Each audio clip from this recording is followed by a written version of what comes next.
बिस्मिल्लाहिर्रहमानिर्रहीम अस्सलाम वालेकुम very warm welcome to Stars Academy LMS head office Johar Town से आपको खुशामदीद कहते हैं। टॉपिक हमारा चल रहा था मॉडिफायर्स का। मॉडिफायर्स बेसिकली उन वर्ड्स को कहते हैं जो किसी चीज़ के बारे में हमें कोई एडिशन बताते हैं, उनके बारे में कोई कॉन्सेप्ट मज़ीद क्लियर करते हैं। जैसे हमने कहा था कि हमारे पास जो मॉडिफायर्स हैं उनमें एडजेक्टिव्स हैं और एडवर्ब्स हैं। एडजेक्टिव्स का लेक्चर आपका हो चुका है कंप्लीट, तो डेफिनेटली वो आप लोगों ने सुन लिया होगा, पढ़ लिया होगा, स्टडी कर लिया होगा। तो today we are moving towards the next modifier that is an adverb. Adverb किसे कहते हैं? एडवर्ब एक ऐसा वर्ड है जिसका आप इस तरह से भी आइडिया लगा सकते हैं कि एड वर्ब ऐसा वर्ड जो वर्ब के मीनिंग में एडिशन करे, उसके बारे में कुछ आइडिया दे, उसको मजीद क्लैरिफाई करे। ऐसे वर्ब को, ऐसे वर्ड्स को हम एडवर्ब्स कहते हैं। अब अगर हम देखें तो एडवर्ब्स क्या हैं? What is an adverb? Adverb is what?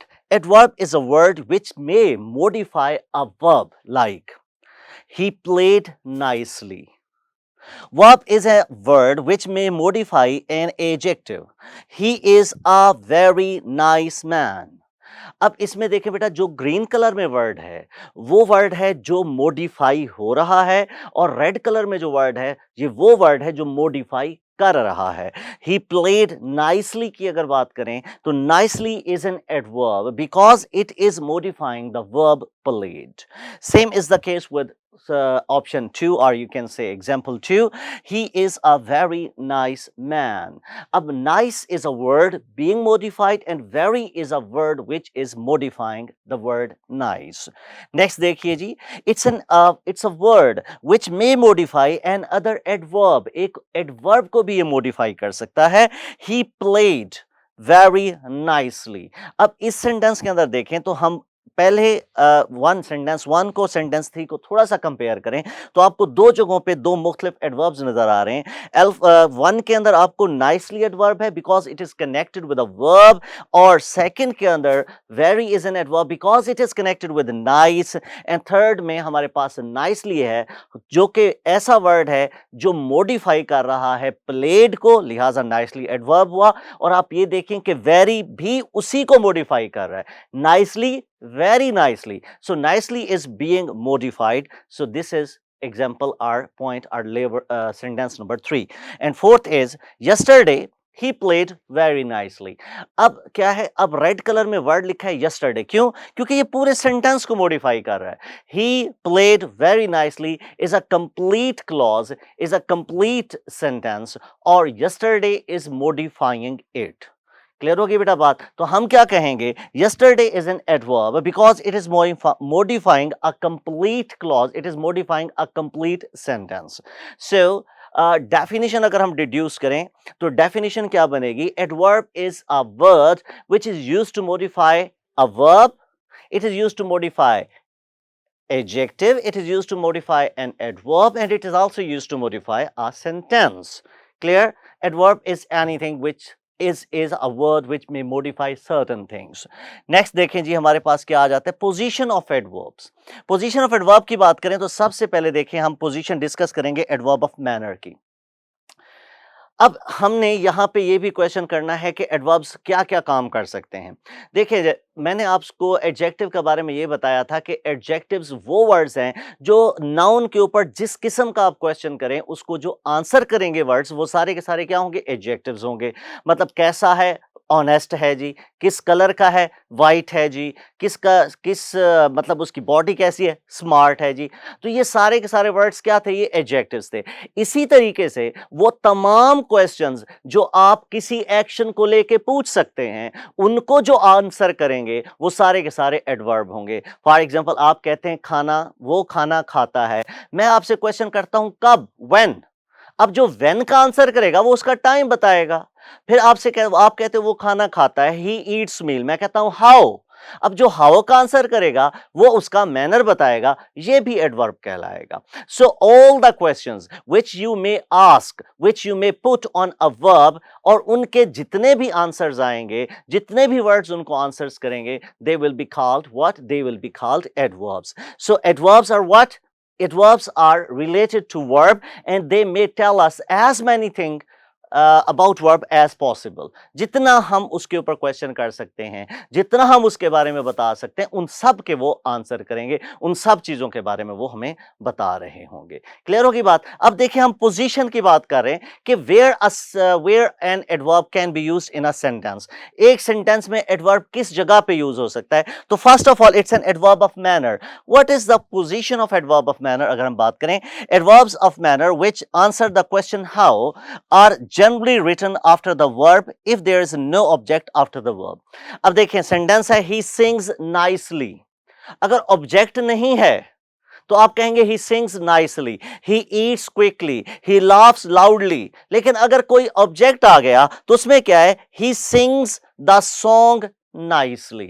अगर ऑब्जेक्ट आएगा तो मैनर, अंदाज बताने वाला जो एडवर्ब होगा वो सेंटेंस के एंड पे चला जाएगा। लेकिन अगर आपका ऑब्जेक्ट नहीं होगा तो फिर आप इसको फौरन वर्ब के बाद लिखेंगे। तो दोबारा बता रहा हूं, एडवर्ब ऑफ मैनर को लेके क्या डिस्कस करना है कि इसकी पोजीशन क्या होती है। After a verb if there is no object, after an object if there is any. Second position is that is adverb of place. ऐसा adverb which tells us something about the place of an action, कि जो हमारे पास where का answer करे वो adverb of place कहलाता है। वो एडवर्ब ऑफ जिसे कहते हैं कि जगह के लिहाज से, प्लेस के लिहाज से या एक्शन की जो लोकेशन है उसको डिस्क्राइब करता है। तो ऐसे को भी हम क्या कहते हैं? हम इसे कहेंगे ये एडवर्ब ऑफ प्लेस है। इसकी भी जरा पोजीशन देख लेते हैं। Adverbs of place here, there, everywhere are usually written after the verb if there is no object after the verb. अगर ऑब्जेक्ट कोई नहीं है वर्ब के बाद तो आप कहेंगे he sits there, he eats here, he sleeps here, etc etc। यहां पे आपने क्या कहा? आपके पास कोई ऑब्जेक्ट नहीं था। एग्जाम्पल देखिए, I shall go there। there कहां पे आया? Right after the word go। Okay, go के हमने फौरन बाद इसे यूज किया, इसका मतलब है this is the accurate place. या फिर दूसरी प्लेस क्या है? Adverb of place which answer the question where are generally written after the object if there is any. और अगर कोई ऑब्जेक्ट आ जाए तो ये उसके बाद लिखे जाएंगे। एग्जांपल देखिए, हैंग द पिक्चर, कहां? देयर। तो again if there is an object you must place your adverb of place after the object, if there is no object then you must place it right after the verb। Next आगे category that is adverb of time, जो कि हमें when का answer करता है। Adverbs of time, now, then, yet, today, next week, etcetera are usually written after the verb if there is no object after the verb.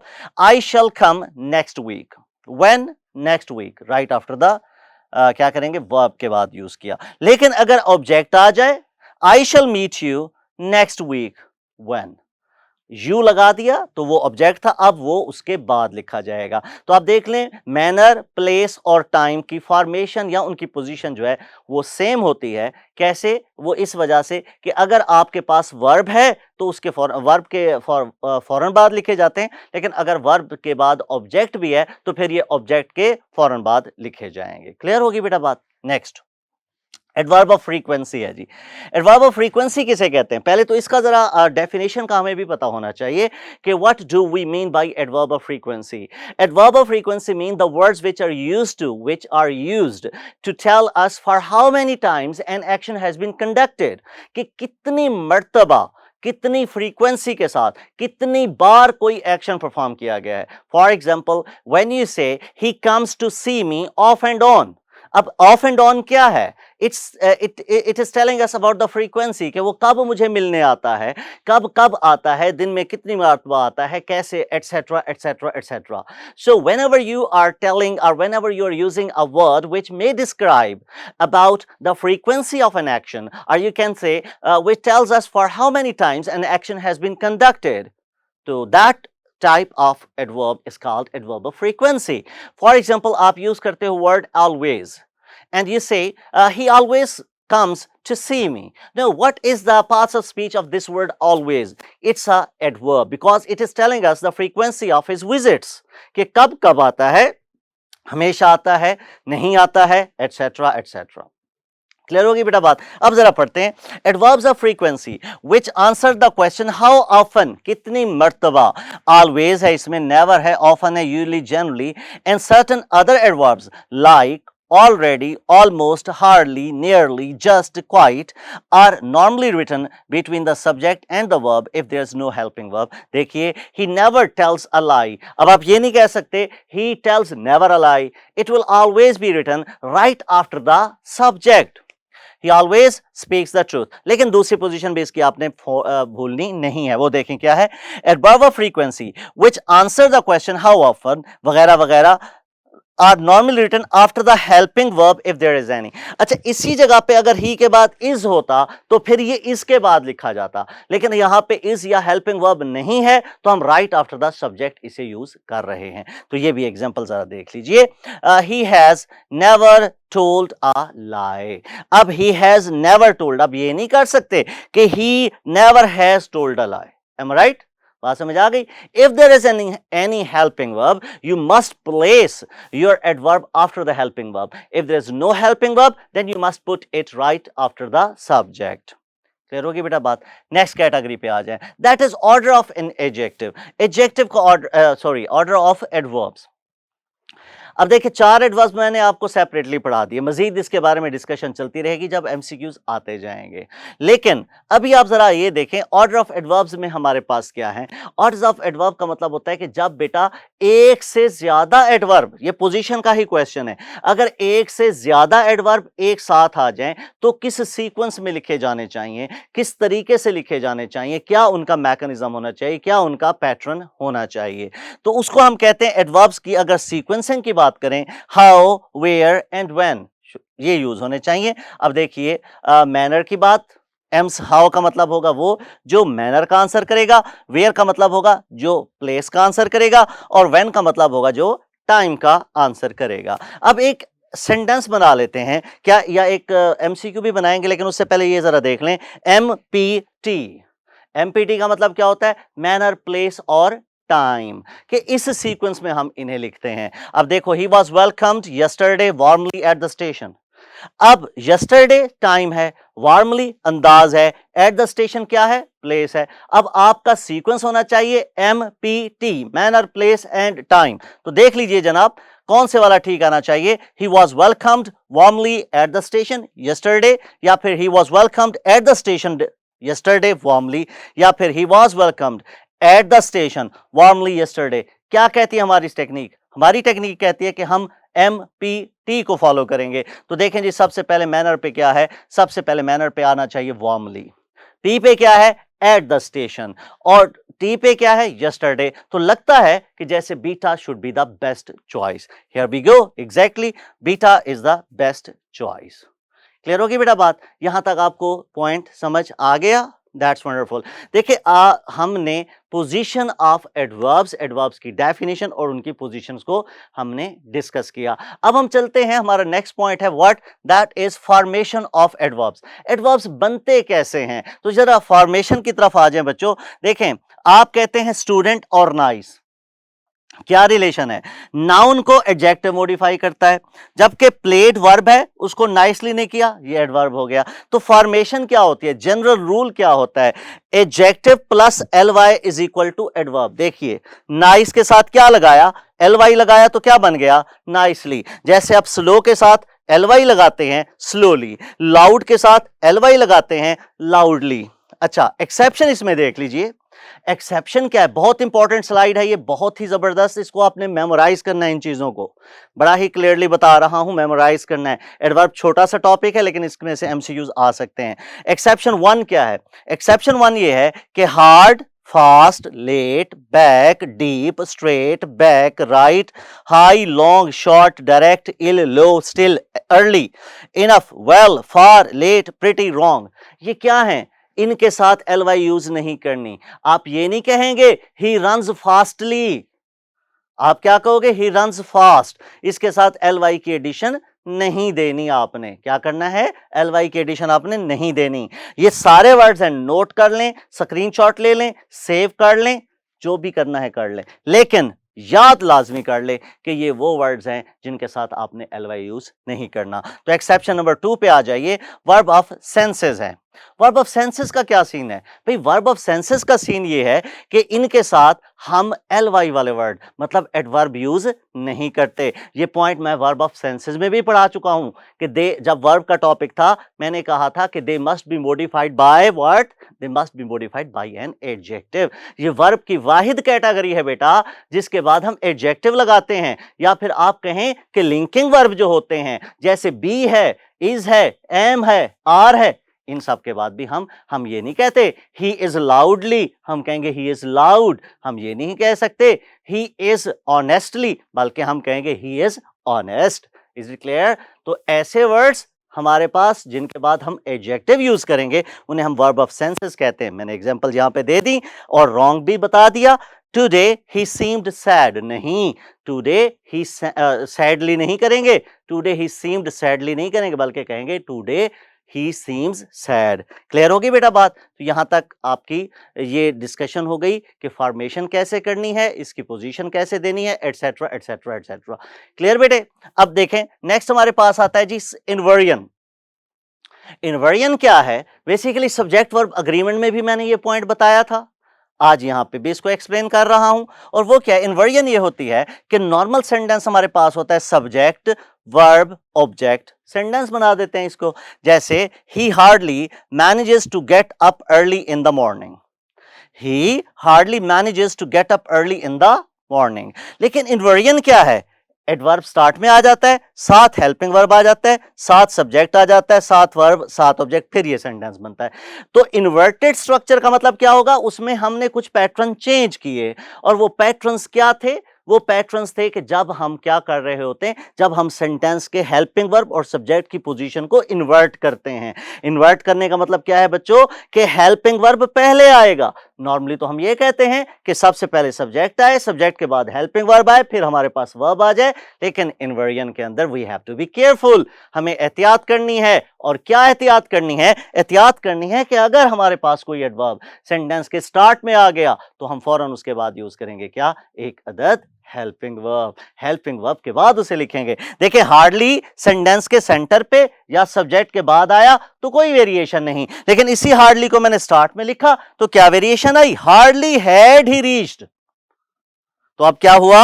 Had he reached, मतलब ही जो है वो हैड से पहले आ गया, हेल्पिंग वर्ब को सब्जेक्ट से पहले यूज किया, इसे कहते हैं इन्वर्जन। अब इसके साथ रिलेटेड दो बातें हैं कि हमारे पास दो बातें क्या हैं? दो बातें ये हैं कि कब ऐसा काम करते हैं। इन्वर्जन हम कब करते हैं? भाई इन्वर्जन करते हैं जब भी ये नेगेटिव वर्ड सेंटेंस के स्टार्ट में आते हैं तो हम इन्वर्जन करते हैं। क्लियर? और इन्वर्जन क्या है दोबारा बता रहा हूं कि अब देखें दो बातें मैं क्या कह रहा था कि when to do inversion and how to do inversion. How to do का तो आंसर दे दिया आपको कि कैसे करना है। इन्वर्जन किसे कहते हैं? कि you are suppose to place your helping verb before subject, this is called inversion. और कब करेंगे ये? बेसिकली ये करेंगे तब बच्चों जब हमारे पास कुछ नेगेटिव वर्ड्स आ जाएं। गौर से सुनना है, बुक पे लिखना है, समझना है कौन कौन से वर्ड्स हैं, सारे बताने लगा हूं, गौर से सुनिएगा। Hardly, scarcely, no sooner, barely, not again, never again, not until, on no account।